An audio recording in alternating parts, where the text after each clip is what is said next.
అట్లా ఒక్క నిమిషం.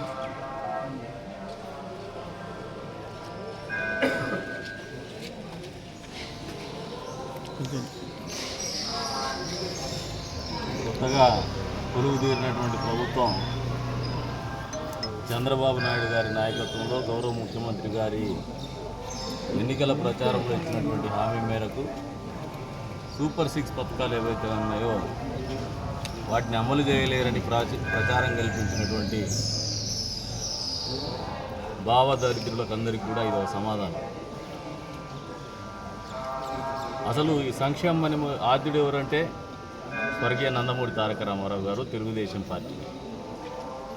35 రూపాయలతో మొదలుపెట్టినటువంటి ఈ పెన్షన్ కార్యక్రమం మళ్ళీ 70 రూపాయలకు పెంచిన తర్వాత వైఎస్ రాజశేఖర రెడ్డి గారు మేము 200 చేస్తామని చెప్పేసి మాట్లాడి 25 రూపాయలు పెంచుకుంటూ 100 రూపాయలు తీసుకొచ్చారు, కానీ 200 రూపాయలు కూడా చేయాలి.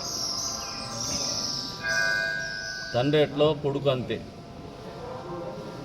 3000 రూపాయలు పెన్షన్ ఇస్తా అని చెప్పేసి మాట్లాడినటువంటి జగన్మోహన్ రెడ్డి గారు 5 సంవత్సరాల కాలం పాటు పెంచుకుంటూనే పోతూ 2000 పెన్షన్ని 3000 లేయడానికి ముక్కి మూలిగి 5 సంవత్సరాలు చేశారు. అదే చంద్రబాబు నాయుడు గారు గత ప్రభుత్వంలో కూడా ఏదైతే 1000 రూపాయల పెన్షన్ ఉందో 2000 రూపాయలు చేశారు. ఒక్కసారిగానే చేశారు. 2000 రూపాయల పెన్షన్ని 3000 రూపాయలు చేస్తామన్నటువంటి జగన్మోహన్ రెడ్డి గారి ఆలోచనని ఒక్కసారి ప్రజలందరూ అర్థం చేసుకున్న తర్వాత ఈరోజు మళ్ళీ చంద్రబాబు నాయుడు గారి ప్రభుత్వం, చంద్రబాబు నాయుడు గారు ముఖ్యమంత్రి హోదాలో ఇచ్చినటువంటి హామీ మేరకు అమలు చేస్తున్నటువంటి కార్యక్రమం సంక్షేమం.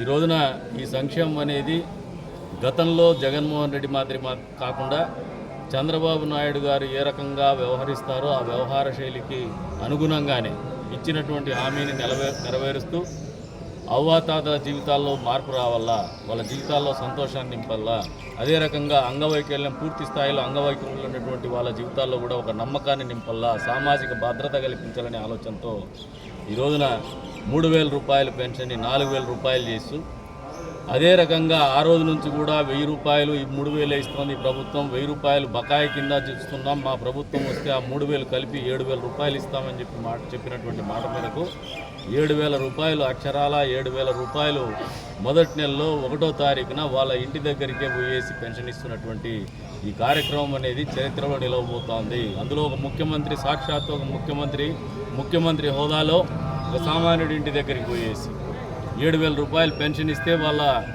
ఆత్మస్థైర్యము, వాళ్ళకు సామాజికంగా వాళ్ళ భద్రత గురించి ఈ ప్రభుత్వానికి ఎంత ఆలోచన ఉందో